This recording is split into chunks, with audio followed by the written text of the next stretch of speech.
It's already 6 months that I saw the Skoda Enyaq for the very first time at its world premiere, but today I'm allowed to drive the car.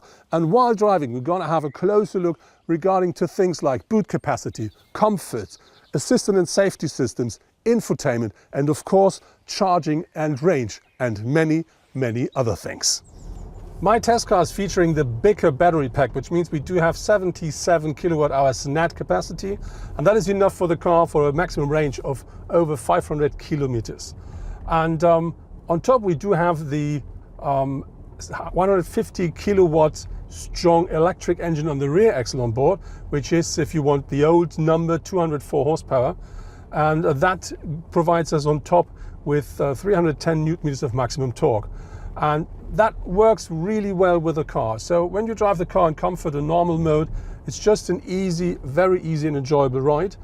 If you want to push it a bit more, you just change your driving to S, which means sport. Then the car gets a bit more crisp, a bit more sporty, but it is not really very dynamic. It's more a cruiser than a sports car. If you want to have a more sporty feeling, I think you should wait until the Enyaq RS is available. From the front, the 1.88 m wide Enyaq is clearly recognizable as a Skoda. The large radiator grille features the typical Skoda shape and comes with a chrome frame. LED headlights are always on board.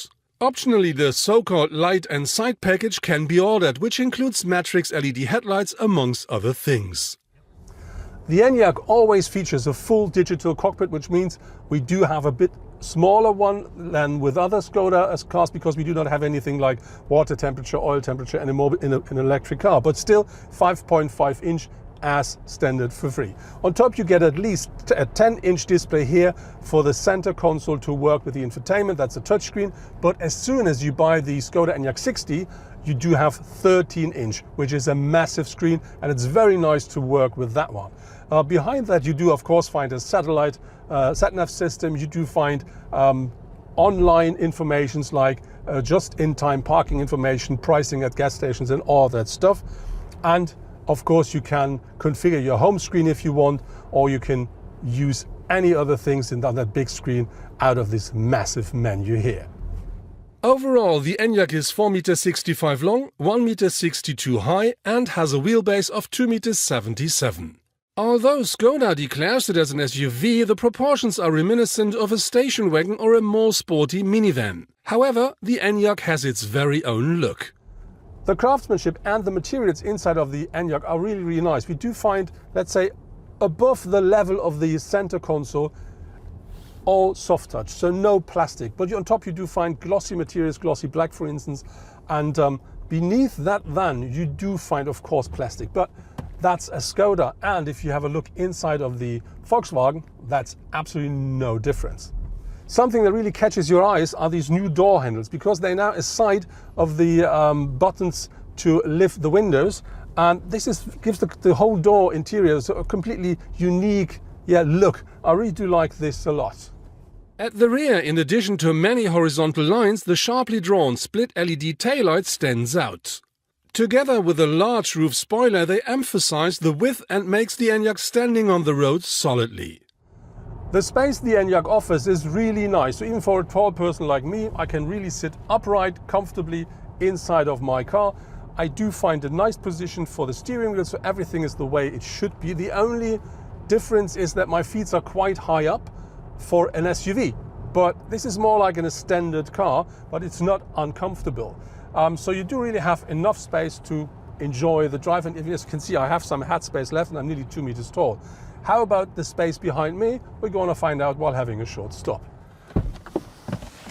So my short stopover to see if I can sit behind me. I didn't change my seating position, but now let's check. So I'm jumping in. That is easy. Yeah, that works well. I have more than enough space in front of my knees. Regarding to my hat space, there's nothing left, but we have this big sunroof in the car, so without that I would expect we have about 3-4 centimeters more, and that then will work. But if you see me, I'm 1.95 m, I'm quite big, so if there would be somebody at the front 1.80 m, 1.85 m and the same here, that will work even for long distances. Regarding to the compartments, the Enyaq really features more than enough. So you do find quite big compartments in the doors, driver and co-driver, and you do have a very nicely structured center console here. At the front you do find two opportunities to wirelessly charge your mobile phones. Behind that you do find two cup holders, then a bigger compartment, and aside of that you do find a very small joystick to change the gears, and behind that you do find this very comfortable armrest with a massive compartment underneath.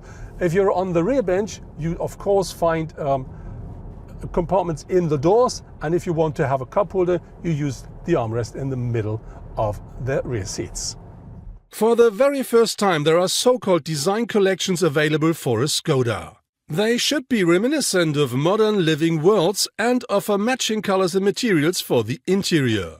You can choose from Loft as standard, Lodge as a particular sustainable variant, Lounge with a very modern look, Suite with a touch of luxury, and Eco Suite with, amongst other things, environmentally friendly tanned leather. The seat inside of the Enyaq is really very comfortable, and you can sit inside of that for long times. What I really do like is, even for tall people like me with nearly 2 meters height, the headrest is absolutely perfectly adjustable, something I really do enjoy. The only downside is, if you're a guy who wants to drive sporty and all the time very dynamic, I think the car could deliver a bit more of support with this seat, but that's only something if you really want to push the car to the limits. So if you're somebody like this, you should have a try before you order this kind of a seat. Skoda offers 3 different battery sizes for the Enyaq, which are 51, 58 and 77 kilowatt hours net capacity.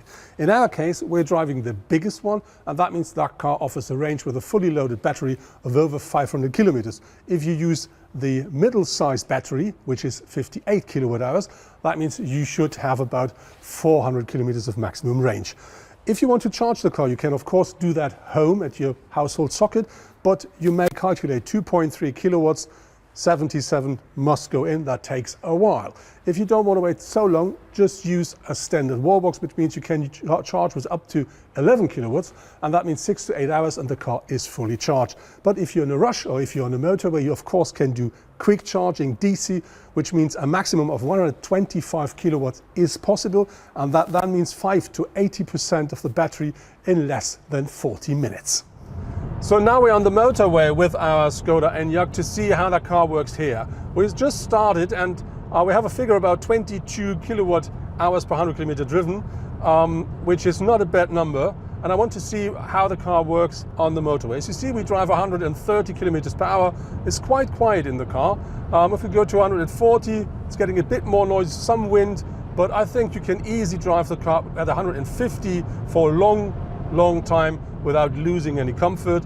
And nevertheless, the car is, by the way, limited at 160. The only Enyaq that can do a bit more would be the RS model, which is allowed to drive 180.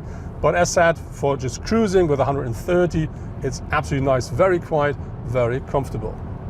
The Enyaq offers a maximum boot capacity with the rear seats up of 585 liters. If you fold down that bench completely, that increases up to 1,710. What I really do like with the boot is that area here is completely flat, and beneath that you do find extra compartments which fits perfectly, for instance, for your charging cable and other stuff, and nothing will roll around inside of your boot. If you want to tow something with the Enyaq, you can of course do that. The towing capacity is 1 ton, and you could do 75 kilograms on top of the hook, for instance, for your bicycles or anything else. With the Enyaq, you don't have to miss any Simply Clever solutions. You will find, for instance, things like the clip under the front window, or you do find the umbrella in the door. You do find a big amount of hooks here in the boot. And of course you do find the ice scratcher, but no longer under the lid of the gas tank. You will now find it right here. And the reason for that is that this lid must stay open to charge the car, so somebody could steal that. And so here it is definitely the better place. The most important assist and safety systems are always on board with the Enyaq, which means you do have a lane keeping assist, you do have emergency braking, and you do have a speed limiter and a cruise control. But of course you can have a lot more, which is really nicely packed. And one thing I really would say is important and absolutely nice to have is the so-called travel assist, which means you have partly autonomous driving on board if you want as an optional feature. The Enyaq should take about 16 kilowatt hours per 100 kilometer driven. As you can see, we didn't match that figure. We're talking about 21 something. This is nothing, well, I would say that's bad, but we drove quite easy today, so I really did expect something a bit lower. That was my first short test drive with the new Skoda Enyaq. What I really do like with the car is the exterior design. I think it's quite special and unique, but I'm not sure, is this an estate? Is this a minivan or is this an SUV? But nevertheless, the car features loads of space at the interior for driver and co-driver as well as for the passengers. On top you get loads of luggage room and modern driver assistance safety systems as standard. On top, up to 13-inch touchscreen for the infotainment and always a full digital cockpit. So the drive with the car is an absolute pleasure. It's not a sporty car, it's more a cruiser, but this is something it really does very well. If you want to drive more sporty, just wait for the RS model. When we talk about consumption, we didn't match the figures of Skoda, so Note 16, we used more, about 20 kilowatt hours per 100 kilometer driven, but it's still a nice figure. And I think more important is we will order that car for a 100 kilometer test drive to really see how the consumption is when we do a standard drive, not a drive like we always do when we have to film the car.